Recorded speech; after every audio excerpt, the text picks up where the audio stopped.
everyone, and welcome back. And thank you for joining myself and Andreas Liefugger, my colleague in the Shrink project.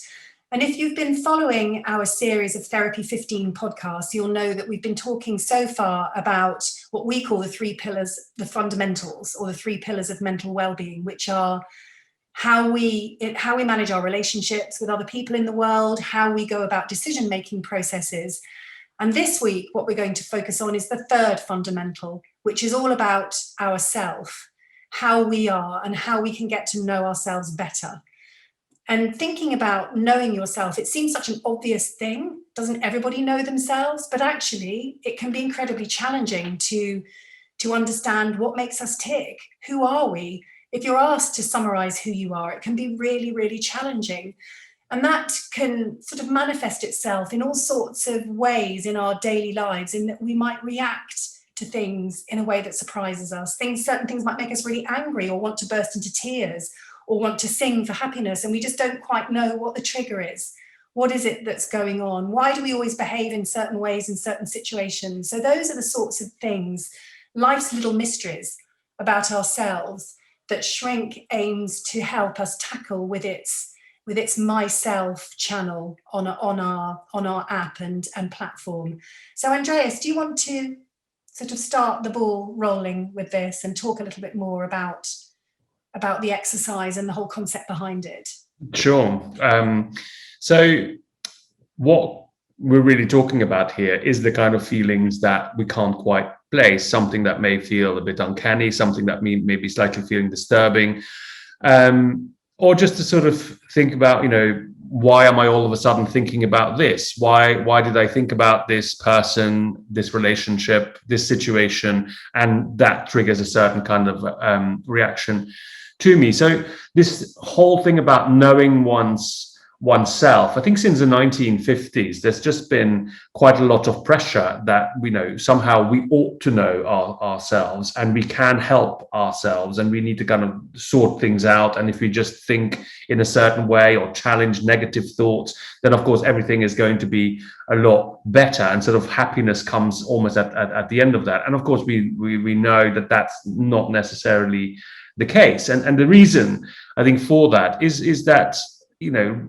probably for the vast majority of our lives, there is going to be parts to ourselves that are very unknown to us, that actually we have no idea what triggers us, what motivates us, what these kind of things are. And therapy offers a bit of a bridge to exploring those kind of under the surface elements, the kind of things that sort of above our behaviors, perhaps our symptoms, is something that we can see, but what's underneath it is something potentially very, very different.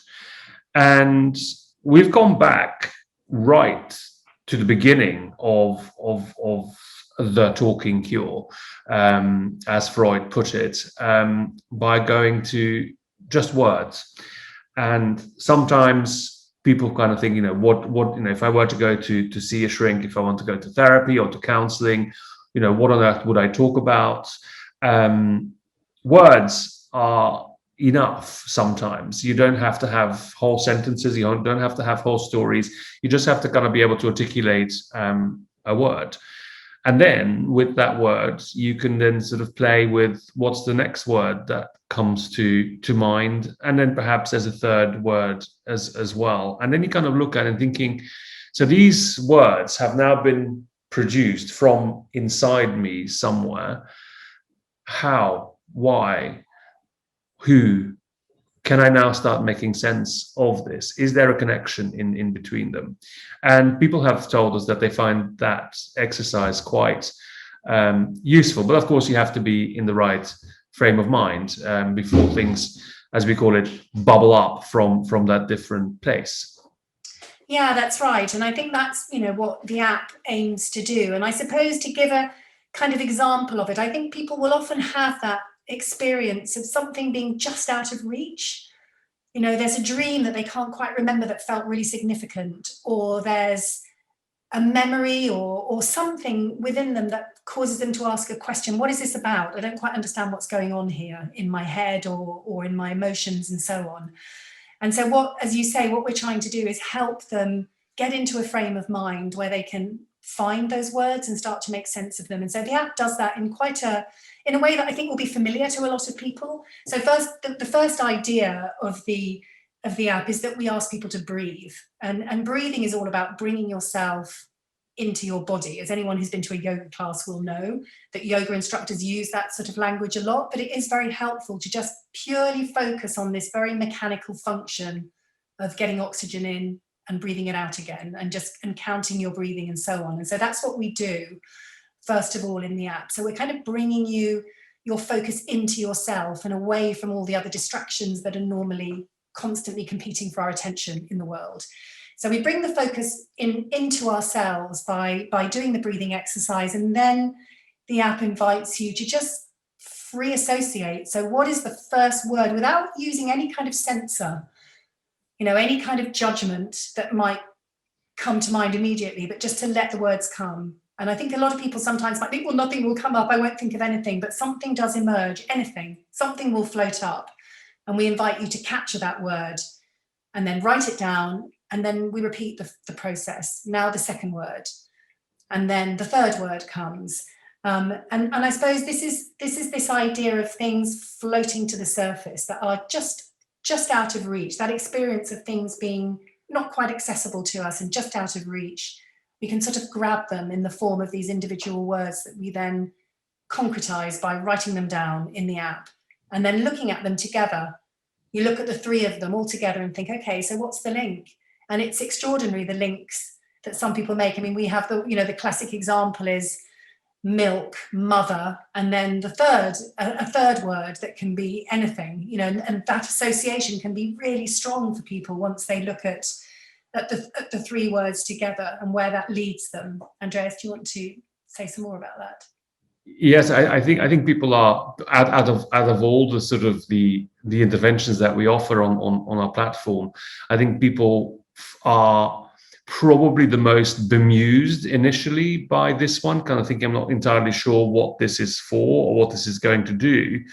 But then when they start engaging with it, they're actually kind of seeing how powerful this is and how particularly this, I think the third word or the connection between the words all of a sudden comes up and actually gives almost an opening into what is going on for me right now. And that in a sense mimics what has happened on the traditional couch for well over a century. It's kind of the principle of free association. You're opening your mind, and the only commitment that you make in a way to the therapist is that you're going to be honest and that you're not going to edit what actually springs to mind. And of course, on the Shrink platform, the beauty is that you don't have to share it with anyone. You can have whatever word that comes up. You don't have to edit what you say because you're the only person who's actually seeing that. And then we give you an opportunity to kind of take some notes on that as well, because of course it works as a one-off. But out of all of them, I think this is one that's almost kind of has something quite nice in the repetition around it as well, where you kind of keep coming back to it. First of all, I think the breathing is quite a gentle way to kind of get you into that sort of mid-level focus. You're not falling asleep, but you're also not really wanting to focus, and you're just really allowing your mind to wander and to kind of just be open to what might emerge. And that's very powerful. It is, yes. And I think this idea that you need to repeat it, because I think just doing it once, I think some people do find really meaningful connections the first time they do the exercise, but sometimes people might stay more in the real world, rather than allowing their imagination really or their subconscious to really come up. That can take time. And I think, and the beauty of time is that of doing this exercise repeatedly, it only takes a couple of minutes, is that you can start to see patterns in your words as well. This word comes up a lot, or actually when I put them all together, I see themes emerging about different emotions or feelings or experiences. So it is about using the thing that we have to make sense of things, which is language and words, to tap into those those elusive feelings and experiences that we have in our day-to-day life. Yeah. I mean, if we look at what, language is the most sophisticated sort of artifact we have. And in therapy, in a therapeutic context, what language does, it allows something that is only privately experienced internally to become external, even to ourselves. Sometimes if you speak things out loud, you kind of go, oh, I can't believe I just said that, or you feel that you can't put certain things into words. Your emotions are so overwhelming that you can't even begin to talk, not even to yourself. So there's always this mechanism of bringing something from the inside to the outside is always there and is always available. But sometimes we need to kind of have some devices to help us make sense of it. And why are we doing this? I think we haven't really talked about this, and this is where the idea of an iceberg really comes in, because it's not just the tip of the iceberg. And the tip of the iceberg here is the stories we tell about ourselves, the thoughts we have, the feelings that we know about. But we all know that there's something more lurking underneath, that there is that sort of the big base of that iceberg as well. And of course that can derail, that can frustrate, that can upset, that can limit many things. And by knowing about it, I think gives us a lot more peace of mind. And that's really why I think this is one of the probably the simplest exercise that we have on the platform, but I think one of the more powerful ones. Yeah. Yes. It's almost a bit like a meditation that is designed, that actually has a bit of direction and purpose to it, which is really, really helpful. And I'm thinking of, back at the start, you talked about this being an obsession since the 1950s, this idea of knowing yourself. But actually, if you visit Delphi, you'll see the maxim, know thyself, is written on, I think, Apollo's temple, or one of them anyway.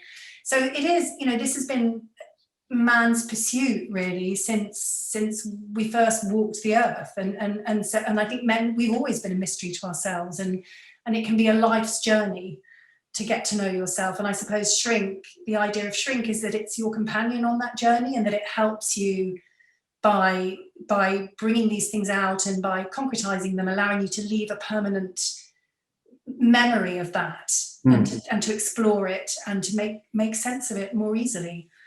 And also not judging in some ways. We're not really saying any thoughts that you have are the wrong thoughts. Whatever thoughts we have are thoughts there for a reason. And it's really kind of by engaging with what's under the surface that might give us a different spin on something. So we're not redirecting how you're feeling or how you're thinking. We're just kind of giving you an opportunity, I think, to gain better understanding of yourself. And then as I think the kind of the exercise is designed, if something comes up about relationships, go and use the chair and work something through in the relational way.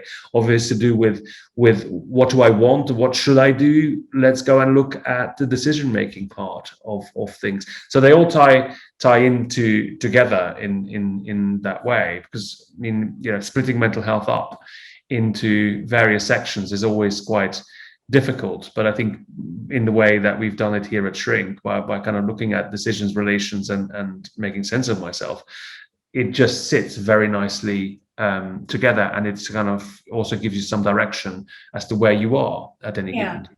And I think people can relate to it. I think most people can see that when they think about the things that bother them in life, they fall into one of those categories. Well, I think that's all we've got time for today. So thank you for joining us. I hope you've enjoyed our little walk through our 3 fundamentals, and that you'll come back and join us again soon. Thank you. Bye-bye. Bye-bye.